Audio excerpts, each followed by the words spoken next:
à la Cantorade. Venez avec nous sur Radio Laser prendre de la hauteur et du recul sur les interrogations multiples que nous et vous nous posons toutes et tous. Critiquons, proposons, réfléchissons dans l'humour et le respect. Explorez pendant un mois, chaque semaine, un sujet pertinent avec toujours un invité expert. Bonjour à toutes et à tous à la Cantorade sur Radio Laser, à la Cantorade Science, avec Michel Cabaret. Bonjour Michel. Bonjour Bernard. Michel, directeur de l'Espace des Sciences et qui est le directeur de la rédaction, c'est ça, on peut dire ça, de Science Ouest. Hein. Et donc, ça. Il y a un gros dossier à la recherche de la vie extraterrestre dans ce magazine du mois d'octobre. Excusez-nous, on a fait un peu plus tard pour ce mois-ci, mais bon, on va vous en parler. Alors, je fais une toute petite introduction. Depuis la nuit des temps, on regarde les étoiles, ça, on le sait, et il y a un contraste avec la photo qui a été prise par Voyageur 1 à 6 milliards de kilomètres de la Terre. Depuis aussi la nuit des temps, on se pose la question finalement, qu'est-ce que la vie? Et quand on regarde les étoiles dans le ciel, est-ce qu'il y a aussi de la vie ailleurs? Et ça, écoutez, on ne sait pas. Hein. Et en tous les cas, on cherche toujours. Et le problème, c'est quelle forme de vie, parce que nous, on connaît la vie ici sur Terre, avec les critères scientifiques que l'on a. Alors, bien sûr, les philosophes ont fait des tas de propositions aussi.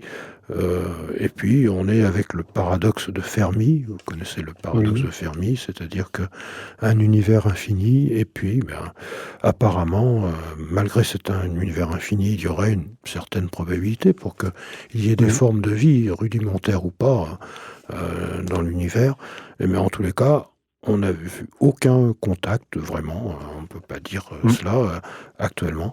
Et donc, je vais laisser la parole à Michel qui va nous développer ce dossier. J'ai voulu faire cette petite introduction pour rappeler cela et je te remercie. Je vous remercie, Michel, de nous dire, si vous voulez bien, un peu les différentes... Il y a 10 pages, 10 pages consacrées... à ce dossier, et c'est à vous, Michel. On vous écoute. Merci. Oui, c'est vrai qu'il y a eu beaucoup de découvertes qui ont été effectuées au cours des dernières décennies sur ce sujet, finalement, qui taraude l'humanité depuis la nuit des temps, hein, comme vous le disiez. C'est vrai que la recherche de la vie extraterrestre, c'est un sujet mystérieux aussi, parce que finalement, on se pose toujours la question et on n'a toujours pas de réponse, mais on a eu quand même des progrès, comme je vous le disais, grâce aux dernières connaissances qui remontent un petit peu aux années 1990, lorsqu'on a découvert finalement qu'il y avait d'autres planètes que les planètes du système solaire. Au début, on ne pensait que l'étoile Soleil avait son cortège de planètes, hein, Mercure, Vénus, la Terre, Mars, Jupiter, Saturne, Neptune, Uranus. Bon, Pluton aussi un petit peu plus loin, mais on ne connaissait que ces planètes. Dans les années 1990, on a découvert d'autres planètes. Et puis, plus récemment aussi, on a découvert qu'il y avait beaucoup d'eau dans l'univers. C'est quelque chose d'important, parce que sans eau, il ne peut pas y avoir de vie. Alors, on a aussi découvert que l'eau, pour qu'elle puisse permettre la vie, il fallait qu'elle soit à l'état liquide. Et on a aussi découvert qu'il y avait de l'eau à l'état liquide sur des satellites de planètes, de planètes du système solaire. Je pense à Encelade, je pense à des satellites des grosses planètes gazeuses, Saturne et Jupiter, si bien que on se pose toujours la question, comme vous le disiez, dans un univers qui est probablement infini, Et cette question sur la vie ailleurs que sur Terre nous ramène à la question un petit peu fondamentale, qu'est-ce que la vie, quoi. Alors nous, on se l'imagine en tant qu'être humain avec des hommes, des femmes, des animaux, des plantes, mais en fait, la vie aussi, elle pourrait être ailleurs, à d'autres stades aussi, peut-être sous forme de micro-organismes, de bactéries, de virus. Finalement, il y a toute la vie. Qu'est-ce que c'est finalement? Oui. Donc, on en est là un petit peu. Peut-être, Michel, aussi, c'est la base et le carbone ici sur Terre. Oui, mais peut-être on peut penser à une molécule tétravalente également, comme le silicium également.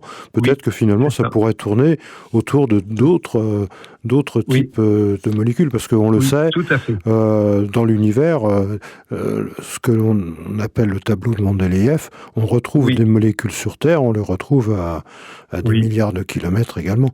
Donc finalement, comme vous dites... Effectivement, c'est vrai que j'ai parlé de l'eau, mais effectivement tout tourne aussi autour du carbone, qui est la molécule finalement, l'atome autour duquel s'enchaînent d'autres atomes, mais que nous on appelle un petit peu ce qui nous permet de parler de la vie, les chaînes carbonées. Mais c'est vrai que on a appris aussi au cours des dernières décennies que on pensait qu'on avait un cycle aussi de la vie qui démarrait du végétal avec la photosynthèse, avec des animaux qui consomment ces végétaux. Et puis on s'est rendu compte aussi que dans les fosses hydrothermales océaniques, on avait aussi à partir que la vie pouvait naître aussi, non pas à partir de la photosynthèse, parce que là c'est une nuit totale dans les fonds océaniques, mais à partir de molécules soufrées, et qu'on avait finalement des chaînes de vie qui se développaient non pas à partir de la photosynthèse, mais de molécules, je dirais, soufrées. Et donc on a beaucoup de progrès de la connaissance qui nous font penser que finalement on n'est peut-être pas les seuls dans l'univers. Mais pour l'instant, on n'a aucune preuve, bien évidemment. Et donc on se pose ces questions et finalement dans Science Ouest on parle aussi d'OVNI au pan, et c'est vrai que dès qu'on observe des phénomènes inexpliqués, on les ramène à des ovnis, des extraterrestres qui viendraient sur Terre. Bon, en fait, 97% de ces cas... Il reste 3%. Il reste que 3% seulement de phénomènes inexpliqués. 97%, ce sont des phénomènes optiques, finalement, de l'atmosphère avec réverbération de la lumière ou de choses comme ça, quoi. Donc, ça, c'est une chose. On parle aussi lorsque nos grands-parents regardaient la planète Mars, ils se disaient, oh là là, il y a des petits hommes verts sur Mars, et puis en fait, on ne sait toujours pas si la vie existait sur Mars, mais on sait qu'il y a eu de l'eau. On pense que de l'eau liquide, même puisqu'on observe des écoulements caractéristiques de ce qu'on observe sur la Terre. La Terre, on sait qu'elle a 4 milliards d'années, Mars également. Finalement, le premier milliard d'années a été, semble-t-il, assez similaire entre ce qui s'est passé sur Mars et sur la Terre. Alors, est-ce que de la vie a émergé sur Mars et s'est éteinte, et on pourrait retrouver cela dans des fossiles? Et donc, ce sont des travaux de recherche qui sont menés justement par des scientifiques dans l'Ouest. Il y a eu des échantillons ramenés de Mars, je crois, ou pas? Je ne me rappelle plus. Non, pas encore. On a des prélèvements, qui sont analysés, c'est ça? C'est ça. Mais qui sont analysés sur place. Sur place, et les données sont envoyées sur Terre. C'est ça. Et on n'a pas de traces de vie encore, en fait, effectivement, même à l'état fossile. Et puis, c'est vrai qu'on se pose de nouvelles questions aussi, parce que le blob est capable de vivre dans des conditions très contraignantes, mais on sait aussi que les tardigrades sont capables de vivre à des fortes températures, à des basses températures. Alors on en a envoyé malencontreusement sur la Lune, mais il est probable que ces animaux depuis ont disparu parce que il leur faut de l'eau. Il n'y a pas d'eau. Voilà, c'est ça. Effectivement, et donc ce sont des articles qu'on développe un petit peu dans Science Ouest. Très beau dossier. C'est un dossier effectivement passionnant parce que c'est une question permanente et qui perdure et qui nous pose beaucoup de sujets, comme vous le disiez, dans le domaine de la philosophie aussi. dans le domaine de l'intime, de qu'est-ce que la vie, comme je vous le disais. Et je pense que c'est vraiment quelque chose d'intéressant à lire, quoi, hein. Oui, c'est très bien mené. Alors bien sûr, on se demande si on pourra un jour, nous, aller sur d'autres Oui, planètes, et ça, c'est un gros problème. Peut-être que je vois un article, une des parties de ce dossier, disant, bah, ce seront oui, peut-être des robots qui iront, mais pas des humains c'est ça. vraiment. C'est ça? C'est ça. C'est ça parce qu'en fait, les planètes extrasolaires, finalement, sont extrêmement éloignées. Euh, Dans l'univers, en fait, il fait pas très bon vivre parce que c'est le vide, c'est une température extrêmement basse, un ensemble de rayonnements cosmiques toxiques, hein, pour la vie elle-même, hein. Mhm. Parce que si la vie se développe sur Terre, on a parlé de l'eau, on a parlé du carbone, mais c'est aussi une atmosphère qui nous protège, Bien mais sûr. c'est aussi une couche d'ozone, mais c'est aussi une multitude de choses, hein. Et donc, lorsqu'on est dans le vide intersidéral, on est vraiment en difficulté, hein. Et puis aussi, plusieurs êtres humains dans des espaces confinés, il faut tenir plusieurs années. C'est pas simple au niveau psychologique de faire ce grand voyage, quoi. Donc tout ça fait que on est finalement bien sur Terre, et prenons soin de notre planète Terre tant qu'on le peut, Eh hein, oui. pour observer ce qu'est la vie qui est absolument merveilleuse sur Terre. Ah oui, et puis elle est belle, la Terre, hein, vu Bien déjà sûr, simplement de la Station spatiale internationale, mais aussi voilà, cette photo prise de voilà. Voyageur 1, cette planète bleue, c'est là que l'on Oui. est. C'est là que l'on est. C'est là que l'on est, c'est là qu'on a aussi tous ces bons moments, tous nos Aussi, ancêtres bien sûr. auxquels on pense, et c'est là aussi qu'il y a toutes ces guerres malheureusement, et c'est là aussi qu'il y a tous ces moments de bonheur de la Et- vie, avec les naissances, avec aussi tout le développement qu'on peut connaître, et puis pour Tout moi à le fait. progrès de la connaissance qui est merveilleux à Ah découvrir. oui. Et donc c'est cela quand même la vie finalement. C'est beau la vie, comme disait un chanteur ou une Oui, chanson. oui. Hein. Bon, Tout on à peut dire fait, ça. tout à fait. C'est ce qu'il y a de plus merveilleux. Oui, alors Et que, donc, il faut respecter cela. voilà. Et la vie n'existe aussi que par la mort, finalement. On rejoint un petit peu toutes les questions que vous me posiez sur la philosophie Tout à aussi fait. Tout à fait. de l'existence, finalement, qu'est-ce que c'est. Et là, on voit bien la relation entre un petit peu la connaissance fondamentale de la matière, et puis aussi de la connaissance humaine de ce qu'elle est. Et donc, la science nous apporte beaucoup pour réfléchir Mhm. sur nous-mêmes. C'est Xavier Bichat, Oui, qui était un scientifique et médecin, hein, qui disait que oui, la vie, c'est ce qui résiste justement à la mort. c'est ça, Mais c'est ça, à un moment, c'est à ça, un moment, elle s'arrête, et voilà. c'est ça. Et c'est un équilibre, naître, c'est une révolution, exister, c'est une évolution, et mourir, quelque part, c'est une involution aussi, peut-être. C'est ça, c'est ça. Et ça fait partie de la vie, finalement, aussi. Oui, oui, oui. Hein, voilà. Ok, alors on a fini pour ce dossier. On n'aurait jamais fini, parce que cette question, on Non, peut bien toujours se la sûr. poser, Puis on a de nombreux scientifiques, hein. Moi, j'ai Oui, bien connu Barry Reeves, mais oui, on a Nathalie Cabrol, qui est oui. venue d'ailleurs aussi à l'Espace des Ah Sciences, oui, hein, faut signaler aussi. qui évoque le sujet Mhm, de la vie dans l'univers. mhm. On a aussi Jean-Pierre Bibring qui nous a présenté une conférence Seul dans l'univers, point d'exclamation. Hein, voilà, donc en fait, il faut penser aussi à ce sujet-là en lien avec la théorie de l'évolution de Darwin aussi. Tout à fait. Finalement, il y a une multitude de causes qui ont donné vraiment des possibilités à la vie de se développer. On ne sait pas comment quand même elle est née sur Terre. Est-ce qu'elle arrive de l'extérieur via des comètes, etc. Encore une fois, c'est vraiment un vaste sujet, et on y répond, je dirais, partiellement dans Science Bien Ouest. sûr, bien sûr. Hein, la recherche continue. Voilà, donc comment la vie a émergé, bon là c'est toujours un point d'interrogation, l'émergence. Mais bon, on avance, C'est avance. ça. Voilà. C'est ça. Un autre dossier intéressant, peut-être le cancer du sein. Oui. Peut-être Michel, peut-être vous nous en Oui, tout à En fait. France, une C'est femme sur c'est 9 développe un cancer du c'est- sein. Il existe aussi c'est ça. un cancer du sein chez l'homme aussi, mais enfin, un C'est ça. très faible C'est vrai. pourcentage. Ouais, vous avez tout à fait raison. C'est vrai que on a 60 000 cas qui sont détectés chaque année en France, et puis on a des causes aussi qui sont manifestes pour le développement du cancer du sein, l'alcool, le surpoids, la sédentarité, qui sont un petit peu des facteurs de risque.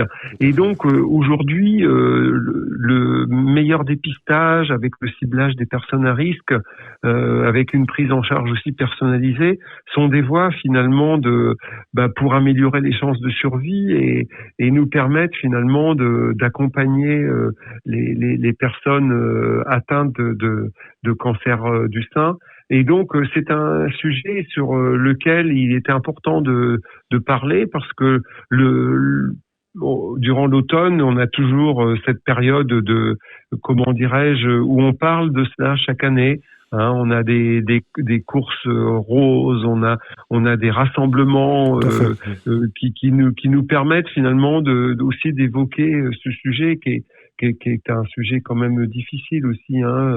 Et donc on voit bien que plus la recherche avance et plus le diagnostic est précoce, et puis finalement plus les chances de guérison sont élevées, quoi. Donc il y a des raisons d'espérer, quoi. Tout n'est pas finalement fichu d'avance, quoi. Oui, lorsqu'on découvre un cancer du sein, effectivement, il faut avoir aussi confiance et les progrès de la science nous permettent d'espérer, quoi. Voilà. Comme vous disiez, Michel, la prévention est essentielle. Et donc la prévention, ça amène à détecter très tôt, et donc à ce moment-là, on peut arrêter le processus, ce qui est important, mais on avance là aussi. Tout à fait. Il y a un autre aspect aussi, j'avais noté l'utilisation du tramadol. Donc le tramadol qui est une molécule opiacée qui va calmer la douleur. Un antalgique, oui. Un antalgique aurait tendance à induire des risques, induire des fausses couches ou des accouchements prématurés. Ça a été mis en évidence récemment. Oui, tout à fait. Lors d'un congrès scientifique à Rennes, en octobre dernier, des journées de la Société française de médecine périnatale. Effectivement, finalement, tous les médicaments que l'on prend, même le Doliprane, le paracétamol, la molécule, finalement ont des impacts sur le foie, le paracétamol. Sur le foie, par exemple. Notamment. Et finalement, aucun médicament n'est anodin, quoi.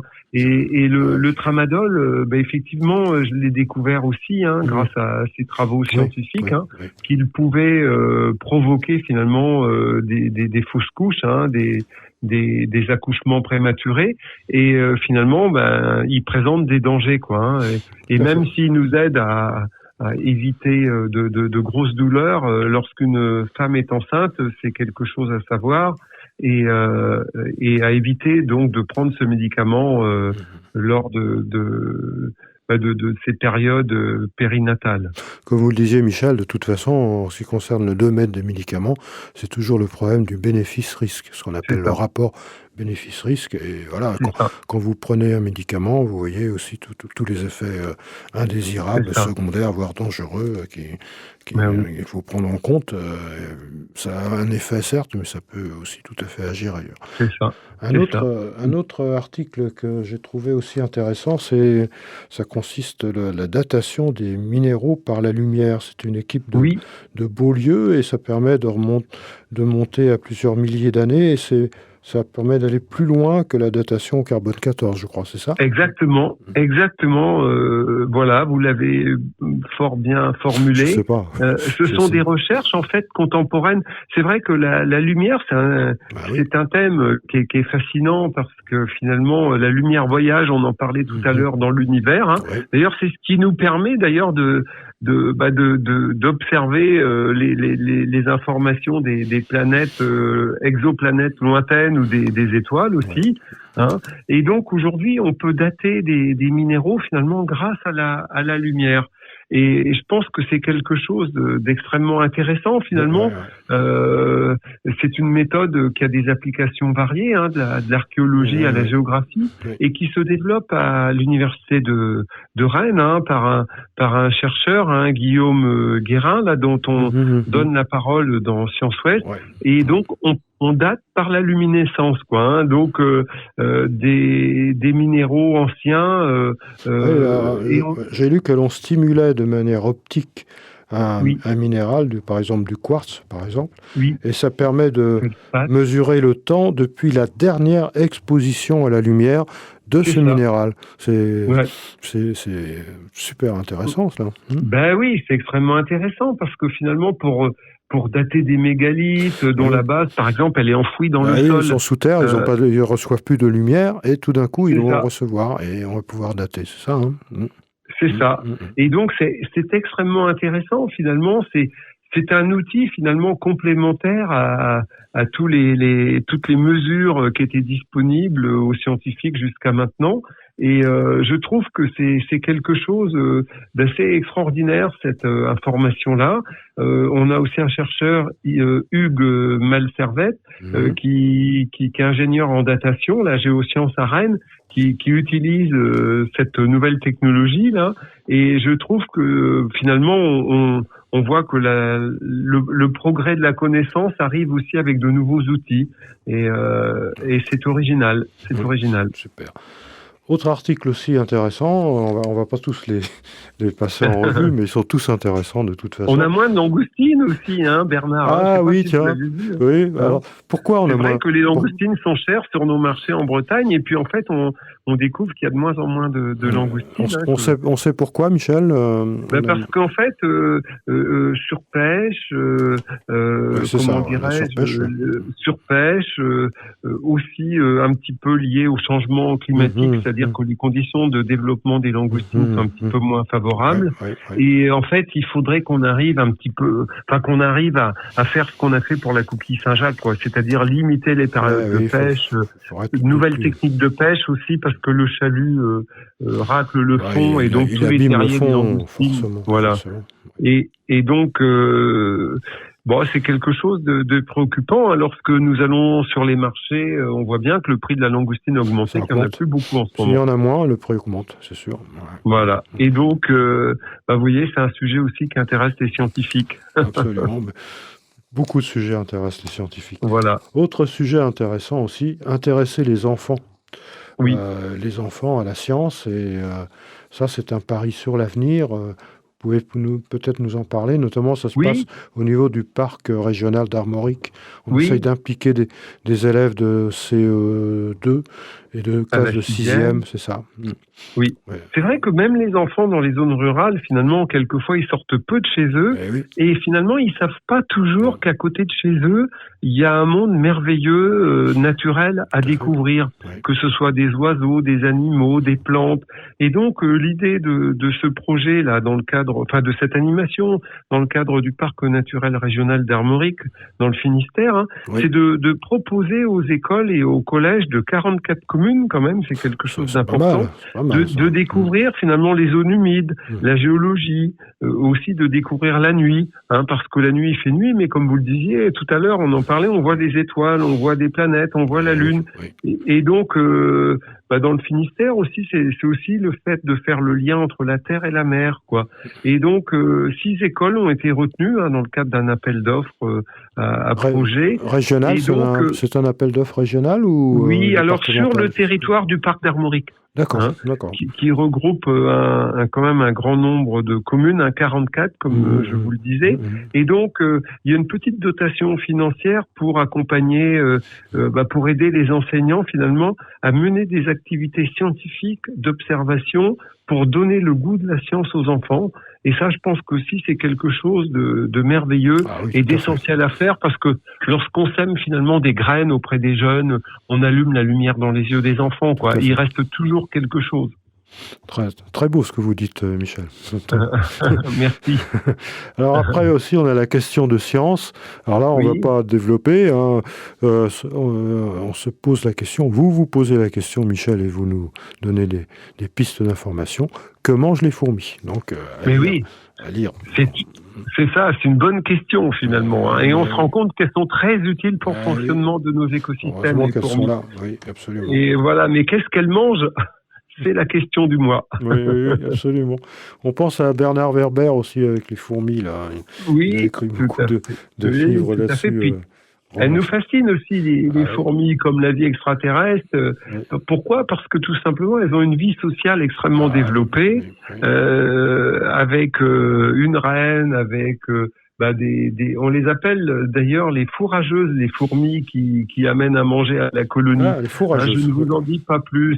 Non. Mais et puis les fourmis, elles vont au restaurant, elles vont chercher de la nourriture, et puis aussi elles ont un petit cimetière, parce que lorsqu'une fourmi meurt, on va mettre les restes de fourmis à la décharge finalement.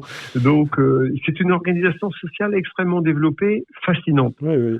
Je me rappelle, je sais que je connais quelqu'un qui avait travaillé sur des insectes avec les cadeaux nuptiaux. Et donc, c'est utilisé dans nos sociétés humaines et aussi chez les insectes, entre autres. Tout à fait. Les fourmis, je ne sais pas, en tout cas sur d'autres. Les fourmis, c'est ça. Il y a des choses au niveau éthologique qui sont absolument remarquables chez les fourmis. L'éthologie, oui, tout à fait.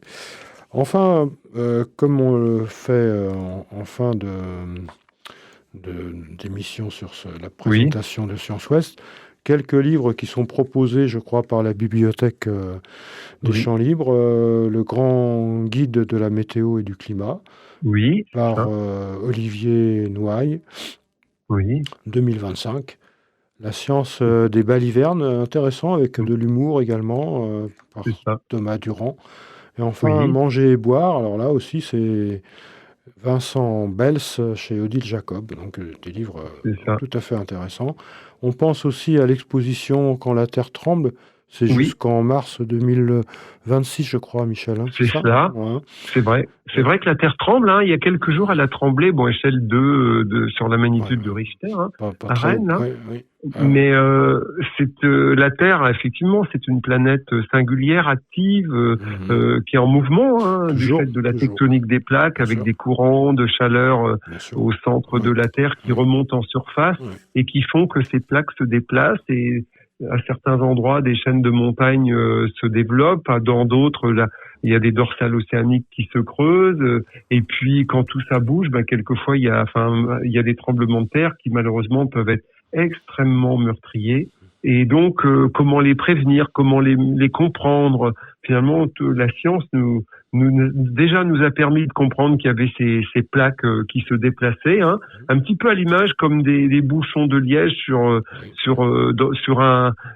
dans une bassine, c'est avec de l'eau qui se déplace, qui se rencontre, qui se frotte, l'une passe sous l'autre, etc. Nos continents rentrent en conflit parfois, et donc ça provoque parfois malheureusement des tsunamis, des choses assez et c'est un sujet intéressant, très intéressant. Dans le cadre de cette exposition.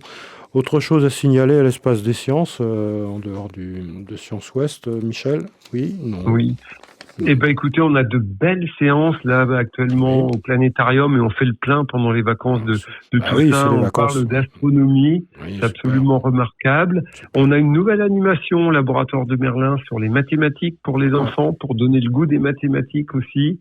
Et puis on a toujours cette belle exposition sur le cerveau, qui est présente. Et puis chaque mardi aussi, on a de grands scientifiques français qui viennent à 20h30 en salle Hubert Curien. Mardi prochain, c'est Audrey Dissoutour sur les champignons de l'apocalypse. Donc un très beau sujet avec une conférencière merveilleuse. La semaine suivante, on aura le philosophe physicien Étienne Klein. Chaque mardi, en fait, on a beaucoup de monde à venir à l'Espace des Sciences pour ces conférences, qu'on peut aussi suivre à distance sur notre chaîne YouTube. Comment on peut indiquer à nos auditeurs comment ils peuvent suivre ces conférences le mardi soir? Oui, alors en fait, c'est assez simple. Il suffit d'aller sur Internet, de s'abonner à notre chaîne YouTube qui s'appelle Espace des Sciences. Comme ça, vous aurez toutes les notifications de conférences à venir. L'abonnement est gratuit, Espace des Sciences, sur la chaîne YouTube. Donc, vous pouvez même les regarder sur votre télévision, sur votre ordinateur, sur votre téléphone, mais c'est mieux sur un grand écran. Et donc, vous pouvez les suivre même en direct chaque mardi à partir de 20h30 si vous êtes à distance de Rennes. Et puis bon, c'est vrai que le mieux, c'est quand même d'être dans la salle pour pouvoir poser ses questions et puis être en direct. Mais on est aussi en direct sur YouTube et donc on a une belle fréquentation aussi dans le milieu francophone. On a 230 000 abonnés quand même sur la chaîne YouTube. C'est pas mal. C'est énorme. C'est la plus grande en termes de fréquentation au niveau national, même pour un centre de sciences. D'accord. Donc vous avez une banque de données, toutes les conférences sont filmées et elles peuvent être consultées par sur notre chaîne YouTube ou sur notre site internet. Oui, voilà. D'accord. Donc qu'on se le dise, je pense que c'était important de oui, dire, c'est important d'avoir ces ressources aussi. On a bien besoin de tout ça durant cette période d'avoir un peu de culture scientifique. Tout à fait, important. Merci beaucoup, Michel. Merci, Michel. Et donc, on se retrouve donc pour le numéro du mois de novembre. Hein, c'est ça. Si vous le voulez bien, qui va être sous presse, je pense. Il en est pas loin. Oui, on est en train de préparer cela et je vous tiendrai informé. Merci beaucoup, Michel. Et vive la cantorade et puis bravo à Radio Laser. Oui, et vive l'espace des sciences aussi. Merci. Et vive Science Ouest. En tous les cas, vous pouvez retirer Science Ouest à l'espace Merlin, c'est ça? Voilà, l'espace des sciences. Ou le commander ou vous abonner directement. C'est ça. D'accord. Au laboratoire de Merlin ou sur abonnement, voilà. Ok. Michel, je vous souhaite une bonne fin de journée et on souhaite un bon week-end à toutes nos auditrices et nos auditeurs et on se dit à très très bientôt. Voilà. Au revoir. Au revoir. Au revoir.